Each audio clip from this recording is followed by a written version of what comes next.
it's all good. I wish Just- I was. Luke,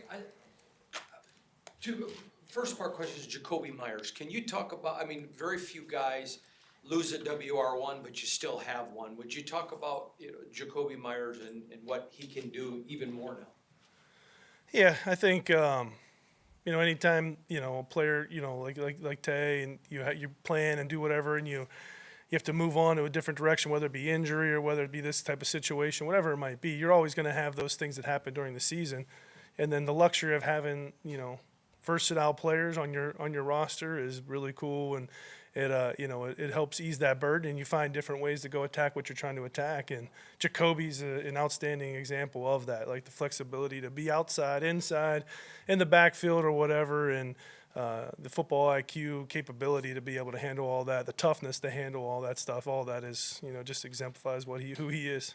I know that I'm not asking you to give up play calling secrets or that kind of stuff, but I would like to ask you a philosophical question. First drive coming out of the second half, 1st and 20, that's not your fault. That's a player execution mistake. But you run up the middle, 2nd and 18, run up the middle. Then you throw on 3rd down.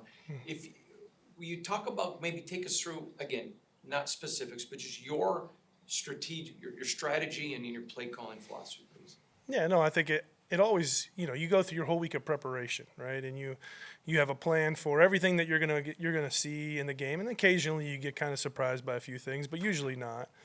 And in those situations, sometimes you're in 2nd and long and you want to run it, and sometimes you're in 2nd and long, you want to throw it, and it's more about what you expect to see. And I think as you're going through the game, now you're in the second half, you're evaluating what the defense is doing to you too. So then, from that perspective, you give your guys a chance to go execute plays. And, we did that. We gave our guys a chance. Did we execute them? No, obviously not. We didn't do a very good job of that. But as far as run or pass, there's not I don't think one gives you a better opportunity to get the other, right? The mindset is when get back on track, as we refer to, we're trying to get half of it back. And whatever that is, if it's a throw down the field, if it's a screen, if it's a draw, if it's a run, whatever it might be, that plan happens during the week, and we make sure that we take a look at everything, and whatever the best opportunity to get us that opportunity to get half of it back, that's what we're trying to get done. Yesterday, Devontae said he felt helpless in the offense, kind of as far as ability to make an impact. Why do you think it went wrong with Devontae? Where did it go wrong with Devontae, you think, as far as having an impact in the offense? Yeah, I don't know the answer to that, to be honest with you. I think, after all those conversations his whole time here, for whatever reason, it went the way that it went, and, we wish him nothing but the best, right? Obviously, I have a pretty special relationship with him, and so, I wish him nothing but the best. But as far as all that other stuff, we're in great shape. We feel great about who we have in the building, and we're just moving forward. In the first drive on Sunday, Mattison had a lot of touches and then didn't get touches the next couple of series. What's your philosophy on balancing out, making sure that a player gets into the flow of the game versus mixing it up a little bit? Yeah, I think that's what was the first drive? 10 or 11 plays, right? And I think he took all 10 or 11. And so you want to give balance to all the guys, right? And then in that particular week, you had Amir and you had him, and we had a really, that first play coming out on the second drive, obviously we went 3 and out, but we're whatever you want to call it, just our guard turning just a little bit to his left away from a 40-yard gain on a screen that Amir's running wild, and we're all going crazy. And then credit to Amir too, because the rest of that game, I think his play style, his running, obviously he had the issue on the goal line, but other than that, I thought he was running hard. He was doing a great job. So to be able to have multiple guys do that stuff, I think that's really important. I think that going through one game or a season with one guy taking a ton of the carries or having to handle all the protection issues and stuff like that, I think it's impossible. And so we want to get more than one guy going. We always will. And I think whenever we go through the game, we do a pretty good job of evaluating exactly kind of, who has the hot hand, and we usually stick with it. Has Mattison kind of earned that first spot, or is Amir coming back now kind of make that like a platoon or something? Yeah, I mean, to answer your question, right, Tutu has earned everything he's gotten since he's been here, right? He's kind of done it the right way. He's come in, he's worked hard. He's not expected anything. He's earned everything, and I think all the reps in his play style and his efficiency and what we're trying to get done, right? He knows what to do, how to do it, the way to do it. He's taking care of the football, all that stuff. So I think he's earned all those opportunities for sure. Luke, I know that Brock Bowers is listed as a tight end, but now even maybe more so, maybe even more pronounced. in terms of his versatility and just being an ultimate kind of a weapon. Does this open the door maybe for him to show more of what he's even capable of doing and being a part of this offense? I would say, I mean, I'm going to say yes, because I think he's a young man that's capable of a lot of things, and I think what makes him so dynamic though is that he plays the position in the complete sense. He can play in line, he can get off the rock, he can block, he can do pass protection, he can run routes out of it, he can run from the backfield, you can widen him out and he can run them. So from that sense, I think that versatility, same thing we were talking about with Jacoby, that's what makes it so dynamic, right? Because he's not only just capable, but he's more than willing, and he loves this game. And when you have a bunch of guys like those guys that love the game, they're playing that way, and they can do a lot of different things because they just got a really high football IQ. It really opens up a lot of stuff and we hope to just continue to build his game, right? It's not something we're trying to put everything on him. We want to just let his game just continue to grow each and every week. Has there been any discussion about moving you upstairs to get a different perspective on the game rather than keeping you on the field?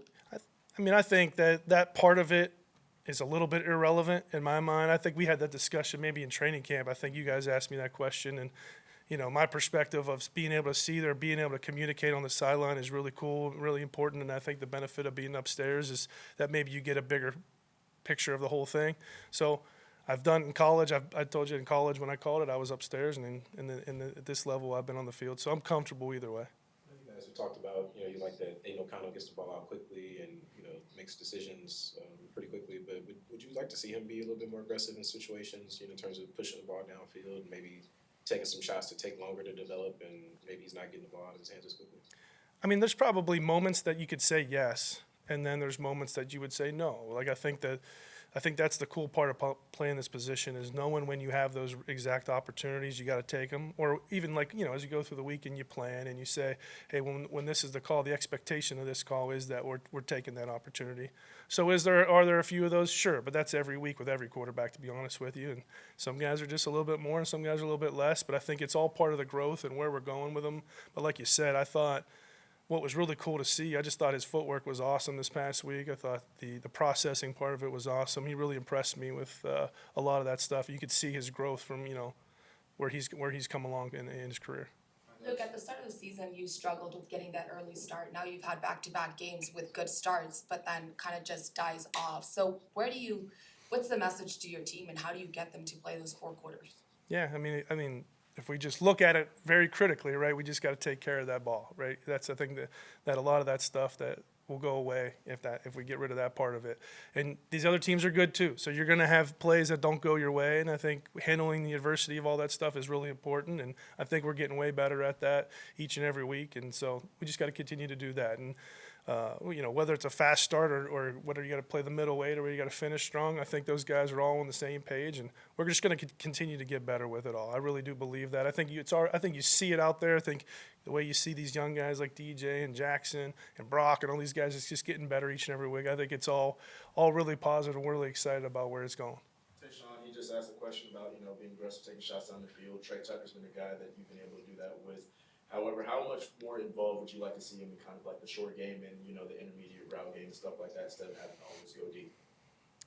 I think Tuck's capable of doing a lot of that stuff, and he already kind of really has, to be honest with you. I think part of it all goes with who's in the game and how we're doing it and how we're going about it. And now, there's more opportunity for him now too. So I'm excited to see him kind of grow in all those different areas. And I mean, he's as tough as they come. I mean, you guys watch the film. You go in there and he's sticking his face on second-level defenders, third-level defenders all game long. So he's capable of doing all of that, and he's, we're excited to see where he can take this thing now moving forward. Not going into your scheme, but the Rams have a lot of yards through the run game, and obviously you all have struggled a little bit. But do you feel like this is a game where you can have a productive run game?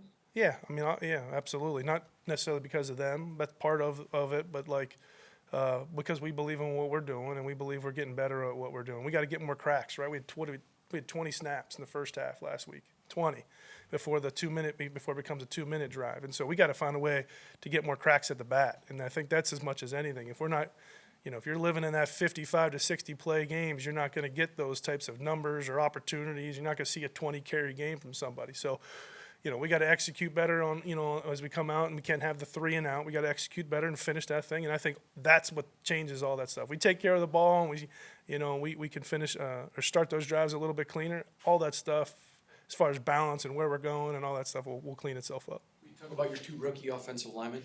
Yeah, they've, it's really cool. Young players. I mean, I threw Brock in there too. I think it's just really cool to see how these guys have, come in here, their confidence, their comfort, in playing the game at this level, and their ability to pick up things, right? And you try to do your best to kind of grow it, but these guys really allow you to go out. They go out one time, and whether they make the mistake or they got it, like the next time they're not making the mistake. And I think that, on top of their play style, their relentlessness, I think that's just all really cool stuff for future Raiders. Yeah, it's going to look good. Coming back to Brock, and of course a lot of players, great players in your day. Why is he so good after the catch? You said Brock. That's who you said, right? Yeah.